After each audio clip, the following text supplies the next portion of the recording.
Machado said, today is a special session for you guys because we have four guests with us. First, we have a global health specialist and three business consultants in three different areas. So the first guest is Rita Machado. She's a medical doctor and a specialist in public health. Rita currently works at the Mission of Portugal to the United Nations office in Geneva and is a consultant for WHO since 2015. She will talk about global health because it's one of the main areas of this course and its importance. The second guest, Lina Kurtz, has a background in education science, psychology, and communication science, and is working as a program manager at Fraunhofer Academy. For many years, she has been responsible for the agile creation, design, and coordination of educational projects in the international health sector. The third guest, Maxime Blanc, is an entrepreneur and a consultant based in Paris. We have an international panel, as you are seeing. As the founder of Indians, is helping clients anticipate and shape the future of their business with disruptive programs and projects. The last one, but not least, Sandor Ujar. Sorry, Sandor, I don't know how to pronounce your name. Maybe you can help us. Is co-founder and chief marketing officer at Smart Baby Technologies. The aim of the startup is to revolutionize baby nursing and monitoring with integrated smart devices. So we have this amazing panel just for you. Please, guys, just try to absorb all the information that you can have. Rita, are you there? Maybe you can. Yes, Hernani, I'm here. Hello, Rita. Nice to see you in person. We just changed some emails. Rita, it's so nice to have you here. I was crossing my fingers to have you with us. I know that you had a tremendous responsibility in Portugal during the pandemic. Nice job here, and now you are in the United Nations. Great responsibility also. So the floor is yours, please. I don't know if you have some presentation to share with us. Yes, I do have. So probably I'll share my screen. And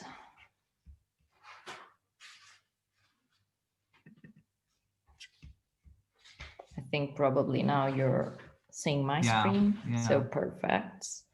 So let's just go to, yes.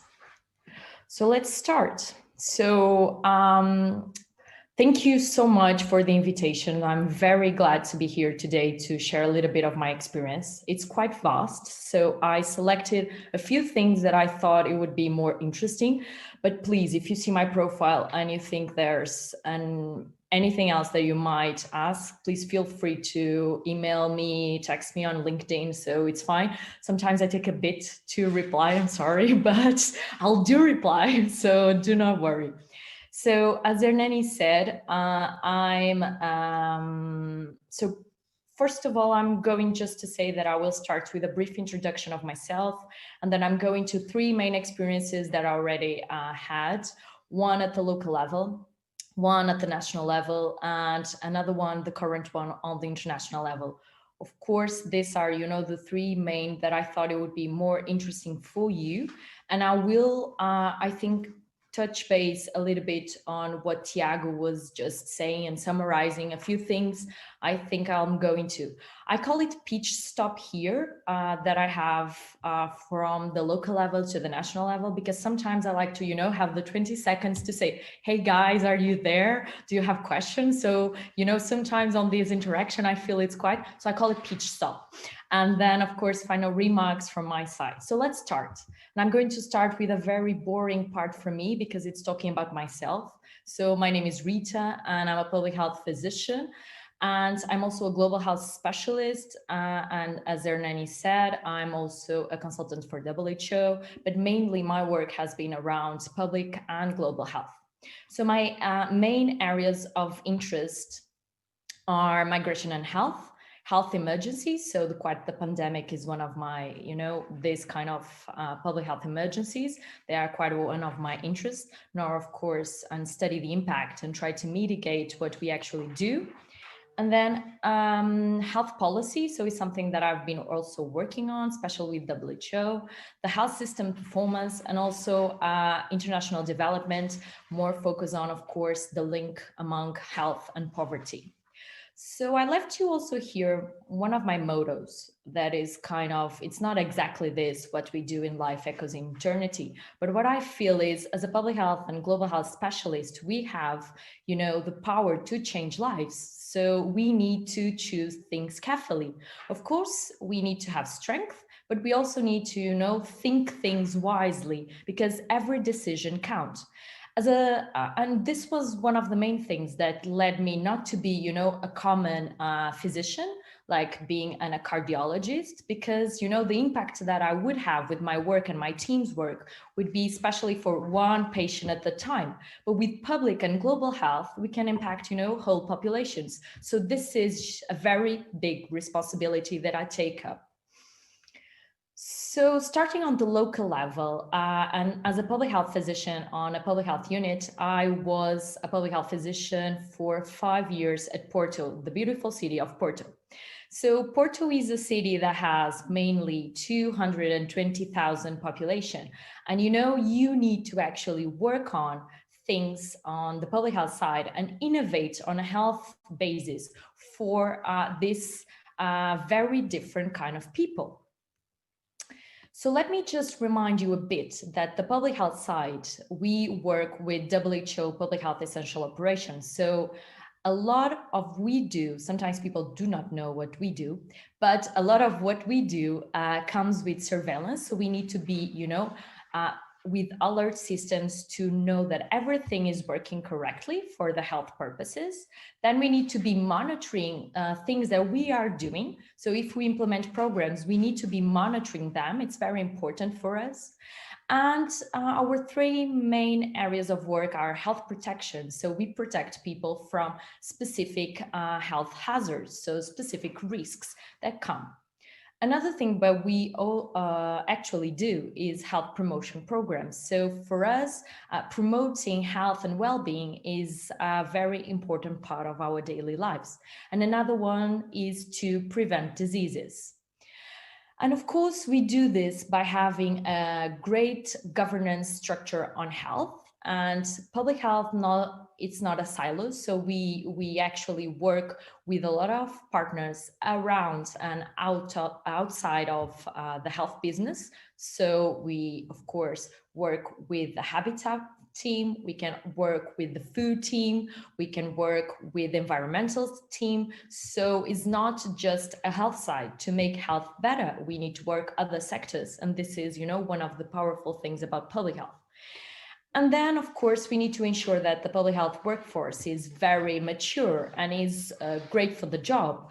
And specific things that we are seeing today on the COVID-19 pandemic is because we haven't been investing too much on our public health workforce. We haven't been actually putting an organization and a financial operation to structure and to strengthen this public health area. And this has, of course, repercussions. Another thing that we do is mainly on advocacy and social mobilization. And another one that I think it's very, very important is this nexus, the research, policy, and practice. And we try to mingle all together and try to make something around that. So again, a very important bit. I have a few examples that I could share with you on the local level, but here, for time wise, because I speak too much, so for time wise, I'm going just to focus on the local health plan. Why is that? Because Tiago was talking about the needs, because you need to focus on the needs. And one of the things that we do actually with the local health plans is to do needs assessment of our population. So what is actually a needs assessment? We try and to understand what are the needs of our population, not only diseases that they have, but also, the things that people are expecting around health. So we need to incorporate not only things that we measure already on the health side, but also things that we need to capture. And you could say, how do we do that?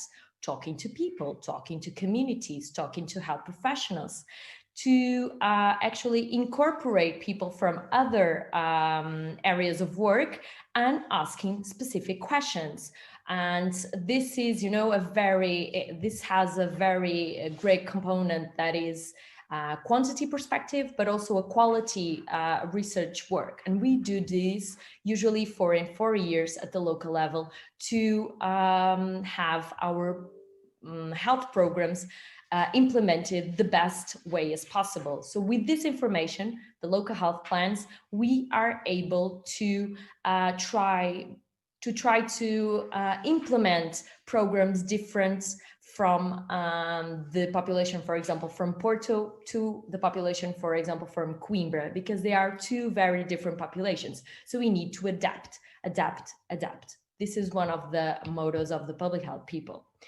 And I let you hear the two other things, the national immunization program, because I feel it's very important and it's something that we need to communicate with the population. We need to manage at the local level, but then communicate and try people to actually comply with our immunizations, and also the surveillance and response to communicable diseases and health emergencies.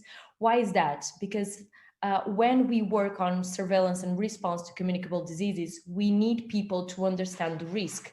We need people to understand why we are doing this, why we are asking questions that can, for example, be, a little bit intrusive, but we have to do this to protect them and to protect others. So this is very important for us. So now I will do my first pitch stop.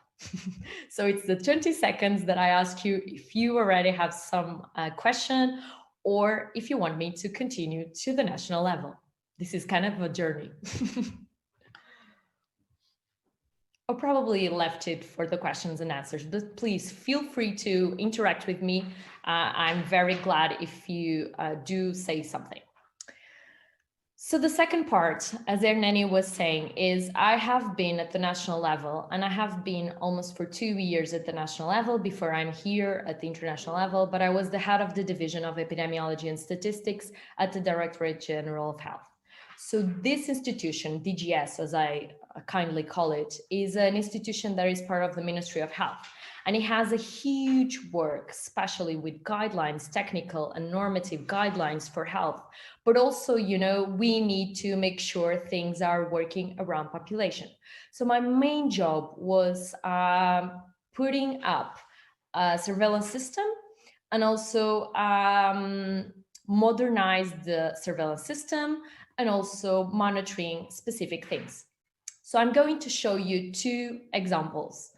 One example, and it's not COVID-19 related, but I'm very happy at the end to say something about this. But one of the examples is a dashboard that we developed around mortality. And another one is something, a tool that we developed for surveillance mortality. And why was this actually important? The last one, the EVM, is a platform that we developed so people could understand how many people die in Portugal every single day. And you say, why this is important? Because people want to know. Because we want to know if things are, if there's any event that can jeopardize our average number. So, and when I say people, I say the media. I can say that researchers want to know. Health professionals want to know, and even the population. Right now, people, because of COVID-19, want to know how many people are dying in Portugal, and if this is something that comes out or from the average number. So let's just take a little bit to just look at EVM. And of course, then you can do something, but I'm just going to show you. So here it says that already in Portugal, we have 266 deaths today, not COVID-19 related, of course, but 266. And I have to tell you that this is a very high number from previous years.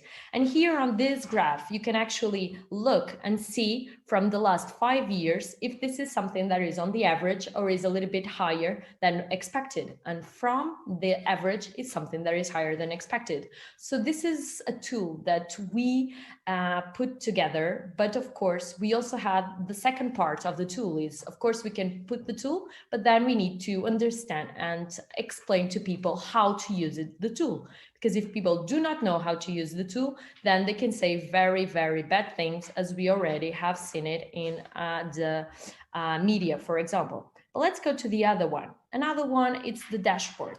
So people were always asking us, why are people dying in Portugal? What diseases kill people? And our National Statistics Office comes and puts forward some things, but they need, to have the information quite validated. So only after a year and a half, we have the numbers of the year that we want to. So we did this kind of dashboards to specific get, so people could interact with the information around mortality, and people could know, for example, that in the year 2018 or in the year 2019, how many people were dying in specific months. And they could, of course, know the regions that are more affected, and they could, of course, say the causes of death by groups. So this was something that people could interact at home and to know, and this is very helpful also for researchers, that they sometimes would ask DGS, oh, could you tell me how many deaths for this and that on a specific year? So this is something, of course, it's not super powerful, but it's something that we construct because there was a need from our main users. Okay, so we are back at the presentation, right? Everybody's seeing now the presentation. Okay, great.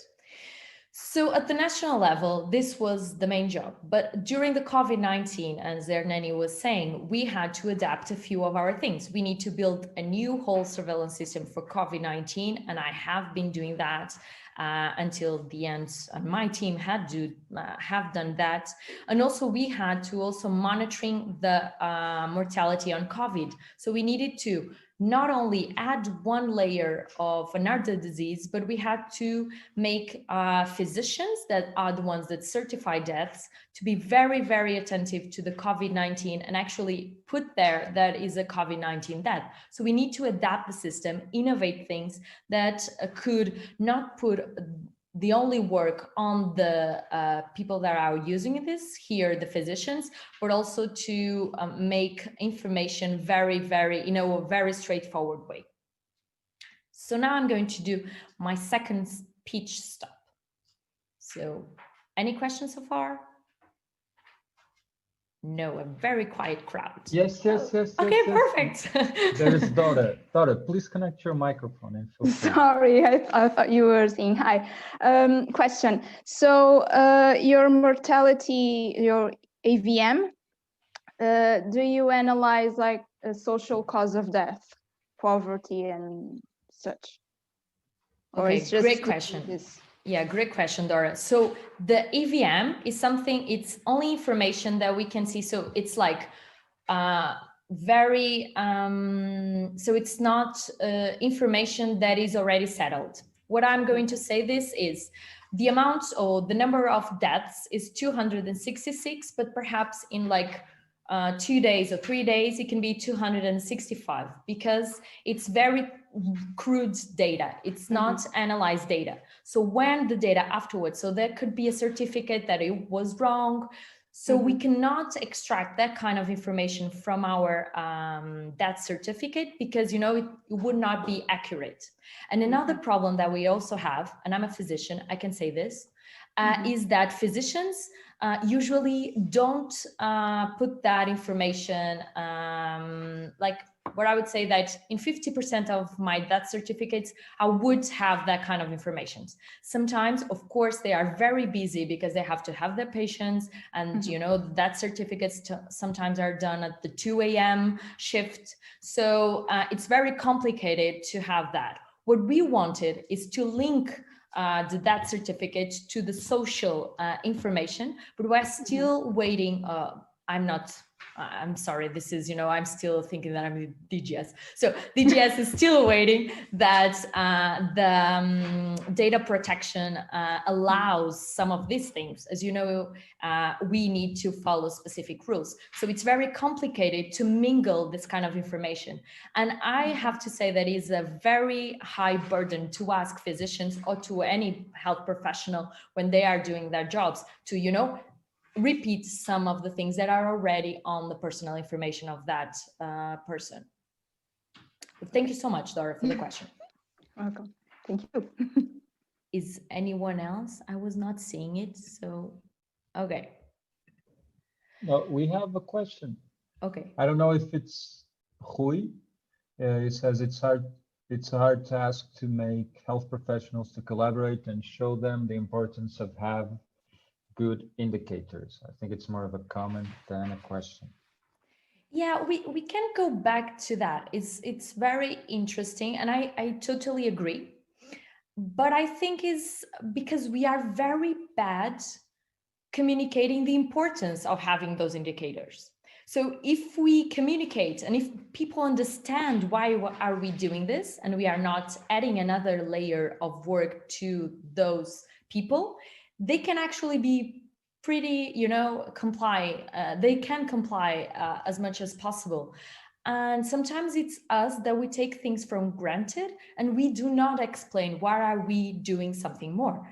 And so I totally agree, but I think sometimes it's our fault that we don't explain correctly why we are doing that and why is that kind of thing important. Because people are saying, oh, come on, another form to add electronically or in paper is the same, but another thing, more layer. And it's very administrative work. And people are so fed up about that. So, you know, I think sometimes we need to explain why we are doing these things. But thank you so much, Rui. Okay, thank you. Sorry. I just don't have my cam turned on because I'm sick. It's not my best image. So please be better. Thank you. Thanks So so you much. get well soon, but we can hear your voice. So Yeah, engage with us through voice. Okay, thank you. Great. So we are getting at the end because I hope I'm getting at the time. But so on the international level and as a counselor on the permanent mission of Portugal to the UN office, another international organization in Geneva, this is, you know, the very big name of what I'm doing. And one of the specific things, I'm doing this for a year, and I'm doing this because we are having our Portuguese presidency of the Council of the European Union. So I'm like a reinforced for the team and specific for the Portuguese presidency. And has been a very interesting journey from my side because I'm from a very health perspective, and I've been, you know, on international level working on specific things, but now I'm actually kind of a liaison and also doing some of the work for the Ministry of Foreign Affairs, and it's quite interesting on that perspective. So let me just give you in a very briefly what we do. So the Geneva hub, where I'm right now, is a very multilateral work. So what we actually do is to interact with a lot of topics on the United Nations and also on the international organizations.